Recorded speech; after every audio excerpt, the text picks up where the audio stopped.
Mahigit sa 112,000 sibilyan ang lumikas ng magpakpakan ng tropa ng pamahalaan at MNLF Nur Miswari faction mula noong nakarang Lunes, Setyembre 9 at karamihan po sa kanila ay nasa Joaquin F. Enriquez Memorial Sports Complex. Pero merong 3,000 sibilyang padyaw ang nahiwalay at nasa tabi lamang ng Kawa-Kawa Boulevard dito sa Zamboanga City. Salat po sila sa pangangailangan mula sa pagkain, higaan at mga tent. Narito ang aming pagpapatrol. Walang kalaban-laban ang mga badyaw sa lakas ng ulan at hangin kaninang umaga.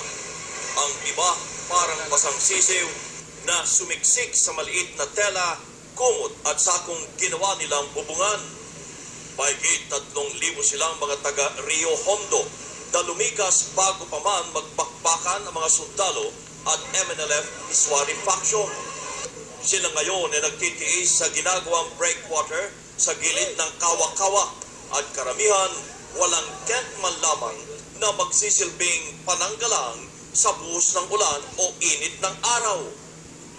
Ang kanilang mga bangka nakahilera sa tabing dagat at marami sa kanila wala rin dalang gamit kaya wala rin panlaban sa lamig ng simoy ng hangin. May ibang bata naman na naglalaro sa ulan sa gitna ng kalsada at hindi alintana ang mga nagdadaang mga sasakyan. May iba ring sinabayan na ng laba ang ulan. Nang tumila ang ulan, mas nakita ang kalunos-lunos na sitwasyon ng mga badyaw. Ba't wala kayo doon sa gym? Pumunta sa malayo ako. Malayo, ito na sa may likod, parang nakikita namin. Kaya sa kanan dito ang aming mga sasakyan. Ay, yung mga... Saan kayo natutulog yan? Dito na. Saan galing yung kahoy?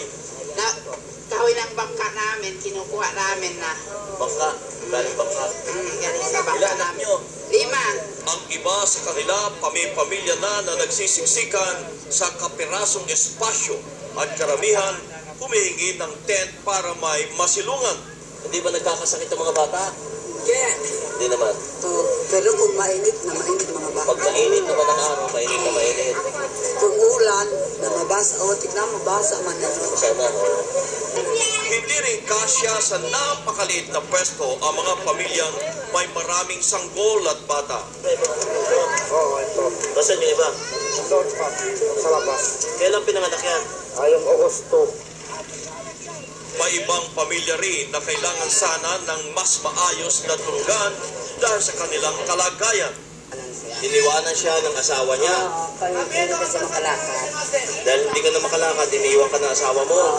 Nasa asawa mo? hindi ko alam. Hindi mo na alam. Anak mo yan.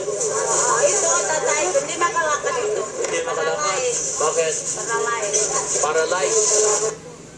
Ang third-year high school student na si Dieter Montemor, dala pa rin ang gamit sa eskwela pero hindi niya alam kung kailan at paano muling makakapasok sa eskwelahan.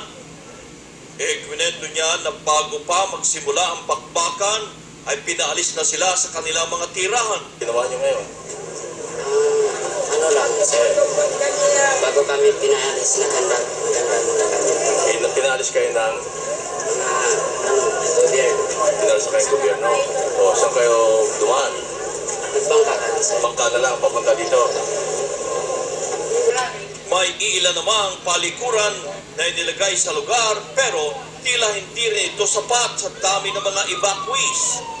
Sa gitna ng kaawa-awang lagay ng mga lumikas na badyaw, may mga mabubuting kalooban naman na nagbibigay ng tulong sa kanila tulad ni Budaj Latif, isang OFW mula sa Riyadh.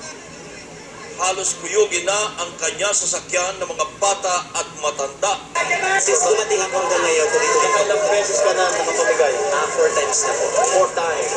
Ay, ba't mo naman naisip? Wala lang po. Kasi siguro bilang I'm from here, and then siguro nagpakasyon po ako para natulungan yung mga kababayan. Walang makapagsasabi sa mga badyaw kung hanggang kailan sila magtitiis sa may tabing dagat o kung meron pa silang babalikang tirahan.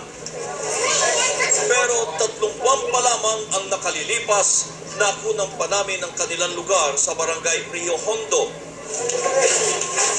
nang magkabit ang TV Patrol ng educational TV package ng Nalays Channel sa Rio Hondo Elementary School. Larawan pa ng tahimik, payat at masiglang pamayanan ang kanilang lugar noon.